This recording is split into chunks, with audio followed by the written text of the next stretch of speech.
Hello students, मैं हरपिंदर कौर, तुसीं देख रहे हो इंग्लिश विद रूप। सो अज मैं तुहानूं क्यू का टॉपिक करवाउण जा रही हाँ जो कि न्यू लिस्ट दे विच ऐड होया final list May to August. So इहदे विच देखो जी, तुहानूं टॉपिक है describe a new law you would like to introduce in your country. So again मैं तुहानूं दसना चाहुंदी हाँ जिहड़े भी स्टूडेंट्स ने ये PDF नूं बाय करना चाहुंदे ने, सो जिहड़ा ये मैं PDF बनाया इहदे विच तुहानूं वकैब, ईडियम्स, फॉलोअप्स, क्यू का टॉपिक पार्ट 1 दे काफ़ी सारे टॉपिक ऐड होए ने एंड मेक श्योर है कि इन्हां टॉपिक्स दे विचों ही तुहानूं एग्जाम दे विच टॉपिक पूछा जाऊगा। सो जे तुसीं भी चाहुंदे हो ये PDF नूं बाय करना तो तुसीं englishwithroop.com वैबसाइट ते जाके बाय कर सकदे हो। तुसीं गूगल ते सर्च करना englishwithroop.com तो तुहानूं उत्ते मैंशन हो जाणगीआं बुक्स। सो जिहड़ी भी बुक तुसीं लैना चाहुंदे हो, reading, writing, speaking, so with answers, with vocab, with structure, सारियां बुक्स तुहानूं उत्थे मिल जाणगीआं।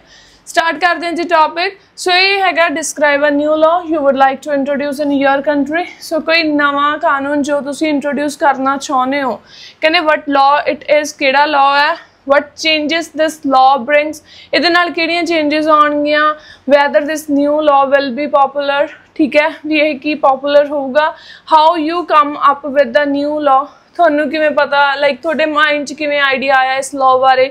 ਸੋ ਕਹਿੰਦੇ explain how you feel about this new law, ਤੇ ਤੁਸੀਂ ਕੀ ਫੀਲ ਕਰਦੇ ਹੋ। स्टार्टिंग करते हैं जी सब तो पहला वकैब तो। वकैब च फर्स्ट वर्ड लिखा हुआ इंपैरेटिव। इंपैरेटिव होंदा बहुत ही ज़्यादा इंपॉर्टेंट। सैकेंड इज मल्टीफेरियस, मतलब कि मैनी नंबर ऑफ। इनैक्ट का मतलब इंप्लीमेंट करना, कोई चीज़ लागू करनी कानून नूं। स्ट्रीजेंट रूल्स होंदे बहुत ही सख्त कानून, स्ट्रिक्ट रूल्स। ऑप्ट चूज करना, डेलीटीरियस, हार्मफुल। स्टर्नर लॉज किहड़े होंदे बहुत ज़्यादा स्ट्रिक्टर लॉज। अबंडेंट होंदा मैनी, मिटिगेट करना, रिड्यूस करना। डेट्रीमेंटल होंदा हार्मफुल एंड हैफ्टी मतलब कि होंदा लार्ज अमाउंट, ठीक है जी। सो हुण स्टार्ट करते हैं दी इंट्रोडक्शन तो। कहते well having some rules is imperative for the smooth running of society. So कहते काफ़ी इंपॉर्टेंट है रूल्स का होना एक स्मूथ रनिंग सोसाइटी होने के लिए, मतलब कि तां ही सारा कुछ वधिया सिस्टमैटिक चलूगा जे लॉज होणगे। Even though in India multifarious rules are followed by people but still some regulations are need to be introduce. So बहुत सारे कानून फॉलो भी किए जाते हैं बट कुछ हले भी जरूरत है इंट्रोड्यूस करने की।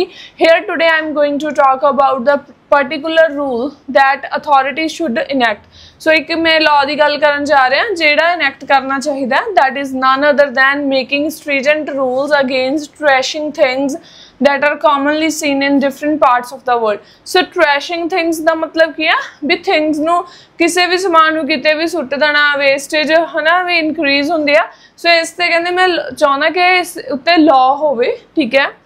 It is a serious matter in today's world that the majority of multitudes opt to use and throw away culture, meaning to say they trash things here and there so after using it, ठीक है। so कहते की है जी, कहते बहुत ही ज़्यादा serious matter है क्योंकि लोग की करते हैं यूज एंड थ्रू पॉलिसी। सो कहते बहुत ही सीरीयस मैटर है क्योंकि अजकल लोग की कर रहे हैं यूज एंड थ्रो पॉलिसी नूं फॉलो करते हैं, कल्चर नूं यूज किया थ्रो कर दो, सुट दो। सो ये कहते की है बहुत ज़्यादा ट्रैश है जोड़ा इनक्रीज हो रहा हेयर एंड देयर, कहते भी इधर उधर सिटते रहते हैं।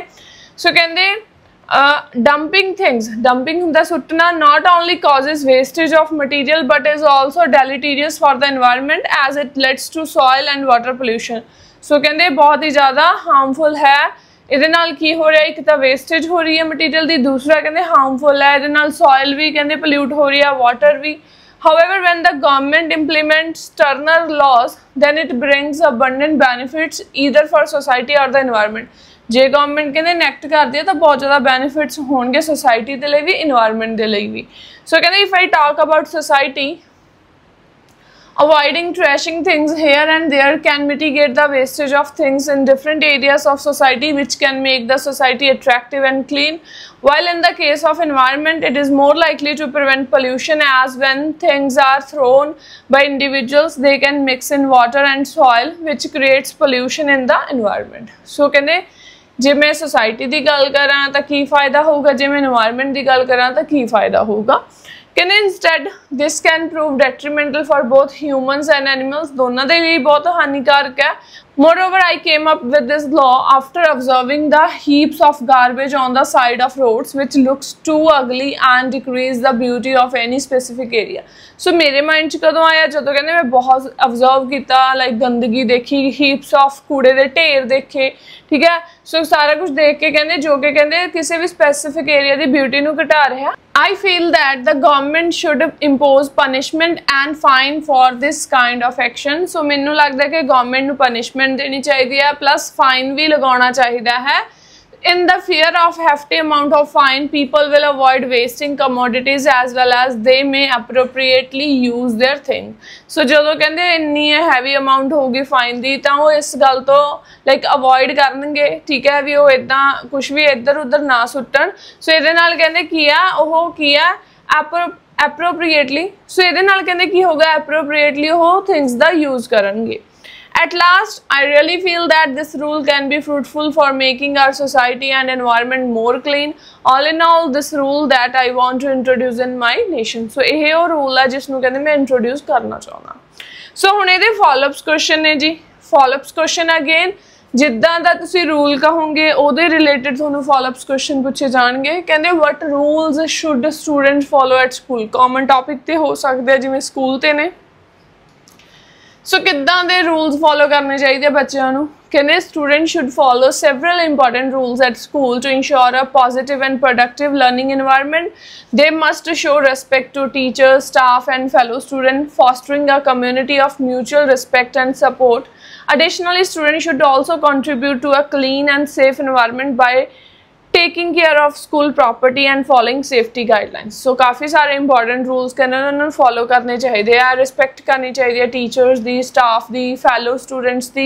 इधर नाल कहने कि एक वधिया जिहड़ी community है development होगी, ठीक है, respect होगी, support होगी। उस तो इलावा कहने additionally safe environment बना के रखना चाहिए है, neat and clean जिहड़ी उत्थों दी school दी property आ उन्होंने भी ध्यान च रखना चाहिए है। Second question है, do people in your country usually obey the rule या obey the law? की कहते लोग जेडे थोड़ी कंट्री के लोग ने वो अक्सर रूल्स नू फॉलो करते हैं, obey करते हैं। Yes, कहते most people in my community or in my country usually obey the law. For instance, they follow traffic rules by stopping at red lights and wearing seat belts. Additionally, they respect public property and avoid littering. So कहते वो litre नहीं मतलब कि कूड़ा करकट नहीं सिटते इधर उधर, ठीक है, लोग फॉलो करते हैं। ईवन तुसी दोनों साइड देना चाहते हो भी मेजोरिटी ऑफ फॉलो करते हैं बट कुछ सम होंगे जिहड़े नहीं फॉलो करते। सो डिपेंड ऑन यू, तुसी किवें भी अपना आंसर मोल्ड कर सकते हो। नैक्सट है third question, what kinds of behaviour are consider as good behaviour? So किदां दे बिहेवियर नू गुड बिहेवियर कंसिडर किया जाता है? कहते good behaviour include showing respect and kindness to others. Good behaviour वही होगा जो रिस्पैक्ट शो करिए, काइंडनेस शो करिए, such as saying please and thank you, ठीक है।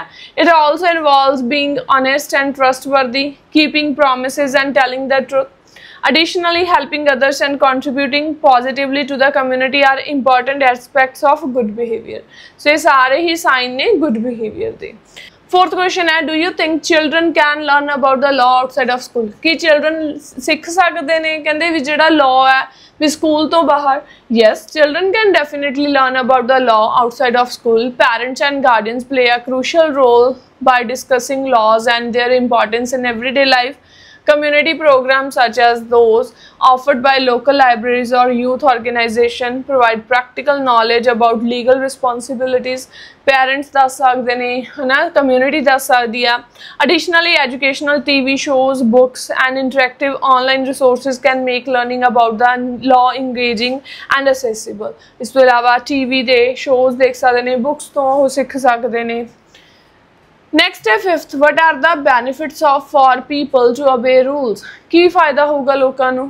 सो कहते obeying rules brings numerous benefits, बहुत सारे बेनिफिट्स होंगे including maintaining order and ensuring safety. For example, traffic regulation prevent accidents and ensure the smooth flow of vehicles. So कहते accidents नू prevent करते हैं।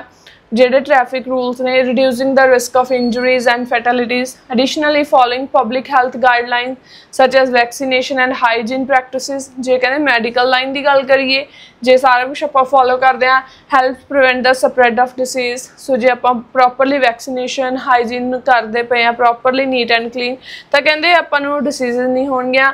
ਪ੍ਰੋਟੈਕਟਿੰਗ ਕਮਿਊਨਿਟੀ ਹੈਲਥ ਐਂਡ ਵੈਲਬੀਂਗ, ਸੋ ਇਹਦੇ ਨਾਲ ਆਪਾਂ ਆਪਣੀ ਕਮਿਊਨਿਟੀ ਨੂੰ ਵਧੀਆ ਤਰੀਕੇ ਨਾਲ ਕਹਿੰਦੇ ਪ੍ਰੋਟੈਕਟ ਕਰ ਸਕਦੇ ਹਾਂ। ਨੈਕਸਟ ਕੁਐਸਚਨ ਹੈ, how can parents teach children to obey rules. Parents ਕਿਵੇਂ ਟੀਚ ਕਰ ਸਕਦੇ ਆ?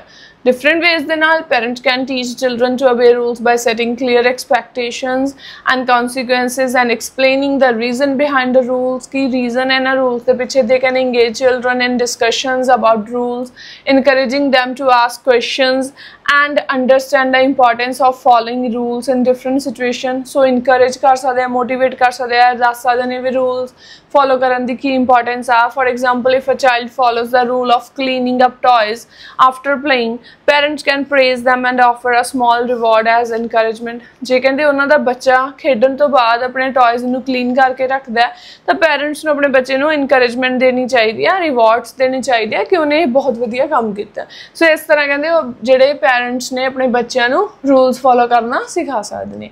ਓਕੇ ਫਰੈਂਡਸ, ਇਹ ਸੀਗਾ ਕਿਊਕਾ ਟੌਪਿਕ ਵਿਦ ਫੋਲੋਅਪਸ ਐਂਡ ਇਹ 'ਚ ਆਪਾਂ ਈਡੀਅਮ ਪਲੱਸ ਵਕੈਬ ਵੀ ਡਿਸਕਸ ਕੀਤੀ।